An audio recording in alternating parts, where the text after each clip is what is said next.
Friends ఈ రోజు అయితే మా నాని బర్త్డే అనమాట మావుంది. ఇలానైతే డెకరేషన్ చేశాము. కొద్దిగానైతే టెంపుల్ కూడా పోయొచ్చాము. ఇగో ఇలానైతే మా అయితే ఇవన్నీ ఆన్లైన్ బుక్ చేసుకున్నాం అనమాట. ఇలానైతే చేసేసాము. ఇగో మావాడు ఇగోడు ఈడే బర్త్డే పోయి ఇగో ఇవి బెలూన్స్ గాలి కట్టడానికి పంపు.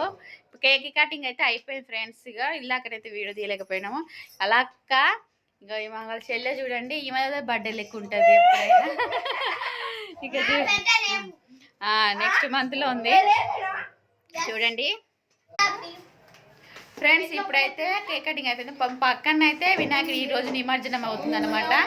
చూడ అందుకని లడ్డు ఆరాస్ వాడుతున్నారు అనమాట. చూడండి మాదైతే కేక్ కటింగ్ అయితే అయిపోయింది. ఇప్పుడు అక్కడికి వెళ్ళి చూడాలి నిమజ్జనం అది ఉంటుంది. ఇప్పుడు బరాత్ తీసుకుంటారు అనమాట. ఫ్రెండ్స్ చూడండి ఇది మా birthday celebration. Happy birthday Nani once more.